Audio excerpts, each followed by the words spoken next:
ہمارے معاشرے کے اندر دعا دینے کا رواج نہیں ہے. ہم یہ تو ہر کہتے ہیں میرے لیے دعا کرو. کبھی ہم بھی اپنے دل میں، نبی کریم صلی اللہ علیہ وسلم نے فرمایا جو شخص اپنے بھائی کی غیر موجودگی میں، اسے پتہ بھی نہیں ہے، اس کے حق میں دعا کرتا ہے تو اللہ کچھ فرشتوں کو بھیجتا ہے.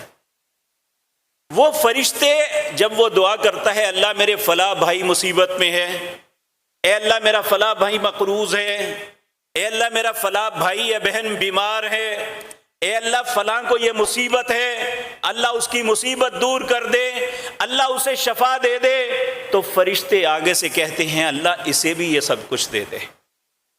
یعنی وہ اپنے بھائی کی غیر موجودگی میں اس کے لیے دعا کر رہا ہے اور فرشتے اس بندے کے لیے دعا کر رہے ہیں.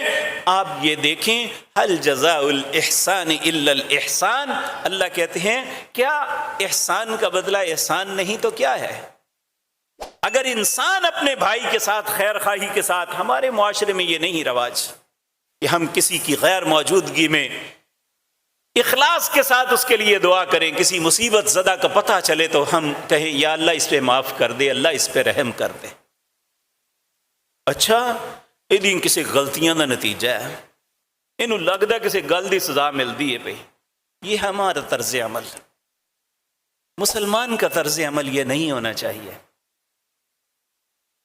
ہمیں جب بھی کسی کی مصیبت کا علم ہو، نبی کریم نے فرمایا اللہ اکبر، جب کسی مصیبت زدہ کو دیکھو نا، کوئی اپاہج ہے، کوئی اندھا ہے، کوئی کسی مصیبت میں مبتلا ہے، کوئی جھوٹ میں قید ہے، جب اسے دیکھو تو اللہ کی تعریف کرو.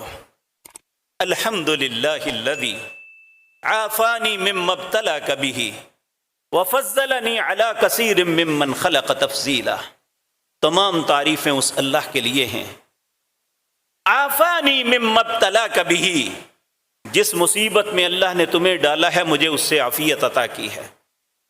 وفضلنی علی کثیر ممن خلق تفضیلا، اور اللہ نے اپنی بہت سی مخلوق میں مجھے فضیلت عطا کی. کچھ لوگ بیمار ہیں میں تندرست ہوں، کچھ لوگ نابینے ہیں میں بینا ہوں، کچھ لوگ بہرے ہیں میں سن رہا ہوں، کچھ لوگ بول نہیں سکتے میں بول رہا ہوں، کچھ لوگ چل نہیں سکتے میں اپنے پاؤں پہ چل رہا ہوں.